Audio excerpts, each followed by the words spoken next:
Broncos country, a mile high salute, man. How pumped are y'all? How pumped are you guys for this upcoming Broncos season? And better yet, how pumped are you guys for game 1 of the Oklahoma City and Denver Nuggets series tonight? I'm pumped up about it.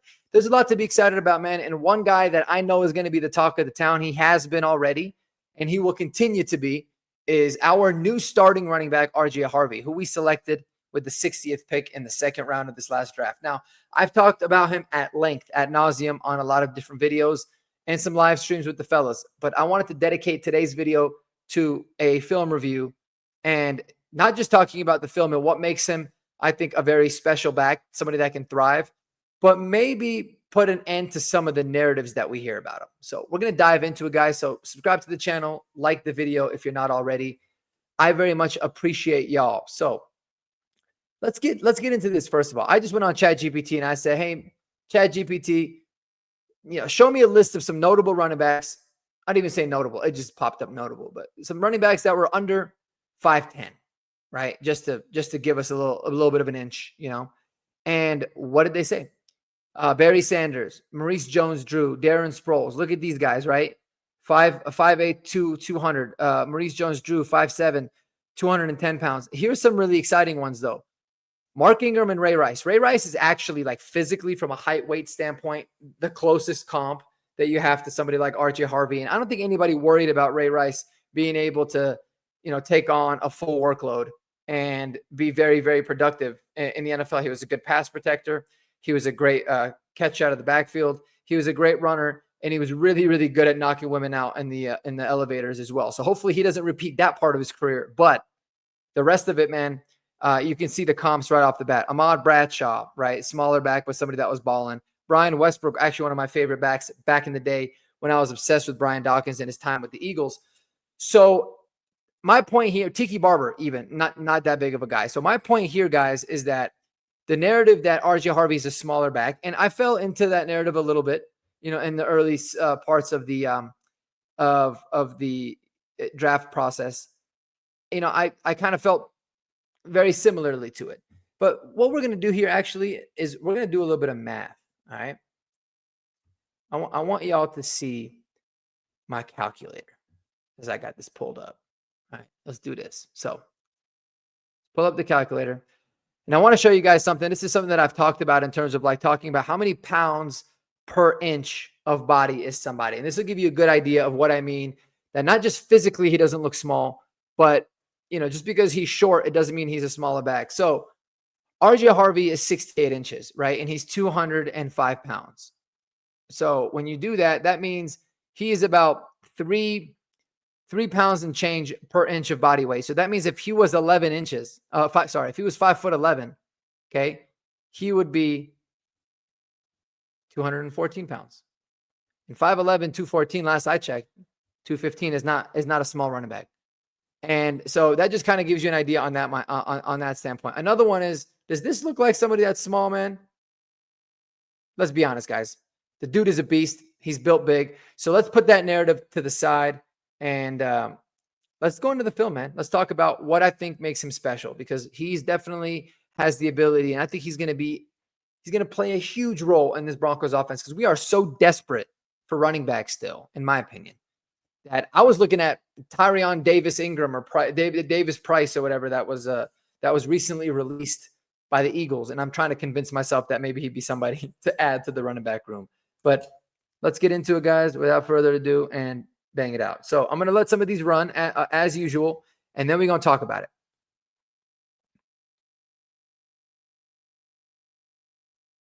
So here's a good example of just really good vision, right? Takes the ball out of the shotgun, holds. He knows the offensive line did their job, but he's trying to get number 2, the safety, right? So he hits with some patience, bang, goes out. I mean, left him in the dirt. Easy as day. Guys, this might not look special, but there's so many examples, not just with the Broncos running backs, but in general. You do not see guys make this play.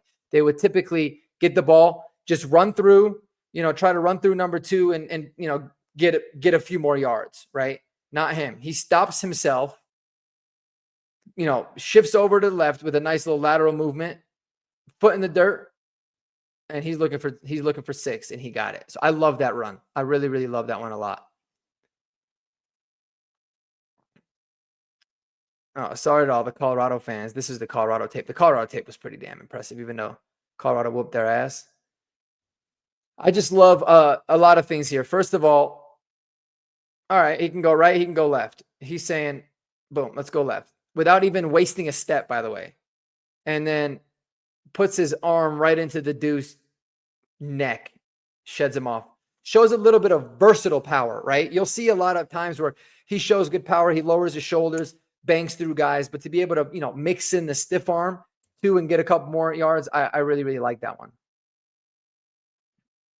Oh.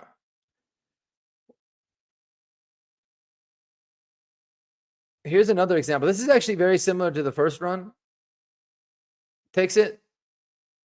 Where's he going to go? Look at the patience. He's waiting for the hole to develop. Hits it. And now he just said, I'm going to beat you to the outside this time. Finish it strong. Tutty to the house. So the vision is phenomenal. This one I just love because it shows a good mix of, contact balance, some of that explosion that you see, right? Gets the ball, sees hole, patient, boom, full speed, breaks the tackle, over, keeps the balance, keeps running out, and finishes it nice and strong there. And guys, here's an underrated part of his game, man. And I wish I had the other angle of this. Shout out to Guru Film Room, by the way, always having all the latest stuff. But this is kind of an underrated part. He's really good in the red zone, and he's really good at like the short yardage situations for sure. And I think sometimes when you're a shorter back, it helps because you're kind of, they're not able to, the defenders are not able to see you as well over the O lineman. But, I love it. He takes it, he analyzes, makes a quick decision, foot in the dirt, goes up, and he lowers his shoulder and runs right through that dude. Absolutely got to love that. Of all the runs that I can remember, I think this is the one that I like the most. And I'll tell you guys why. This is what I think always shows what special backs can do. All right. When a back gets the ball and has that to look at, where the hell do you expect for this running back to go at this point? Really, 95% of running backs consistently will just say, tuck the shoulder. Javonte Williams at least tuck the shoulder and be happy with a yard or two. He's patient. He takes a little, lateral step left, jump step, finds a little bit of hole, bam, hits it. Let's watch that again in real time, guys, because this is actually really special in my opinion. Like I love these kind of movements. Patient, boom, foot in the dirt, run through, get skinny and run through that contact, man. He turned what would have been a best case scenario, a 1 or 2 yard gain into a 13-some yard run. You got to love that.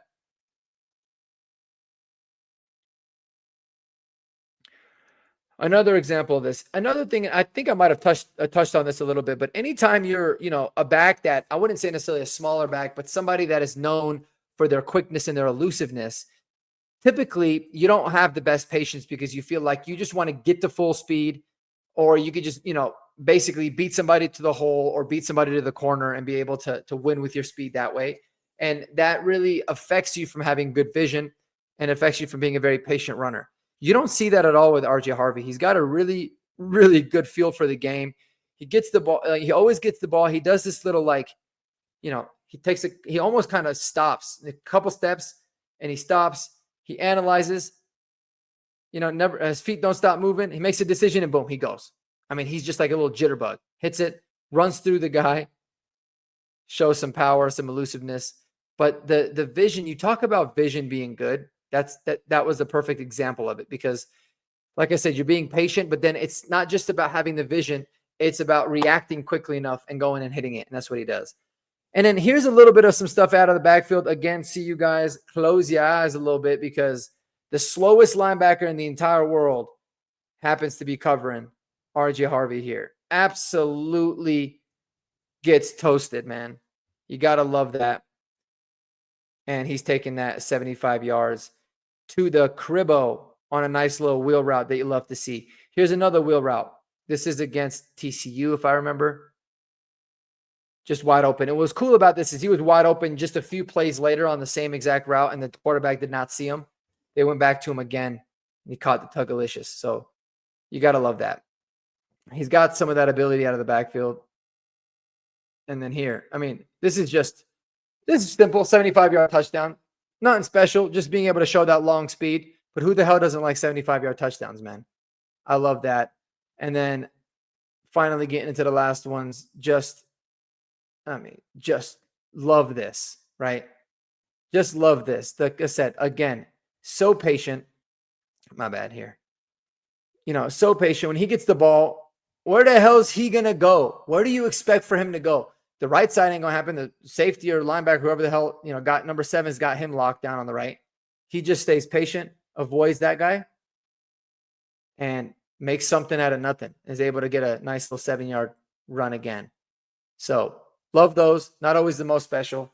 But guys, RJ Harvey, man, somebody that I'm really excited about. Someone that I think is genuinely going to be a very productive running back. And I think my prediction, and it's not really a very hot take, but I think without a doubt, he's going to be the first running back to go over 1,000 yards since Phillip Lindsay. It's actually embarrassing that we're even talking about that. But your next 1,000-yard rusher, health, obviously barring, a good injury history and all that, a good injury luck.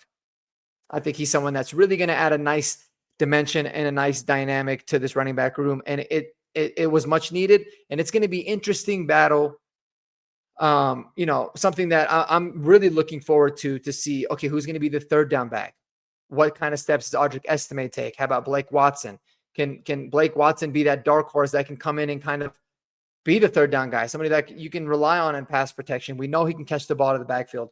So it's not about what's RJ Harvey's role going to be. It's more going to be who's going to be running back, running alongside him in the running back room. Sorry, that was a mouthful. Anyways, y'all, let me know what y'all think below about the comments, man. What do you like about RJ Harvey the most? I can tell you guys that he's a very special and polished runner of the football that I can't wait to see in the orange and blue. Y'all have a wonderful day, man. Take care of yourselves. Spend time with those you love most. And until the next video, peace.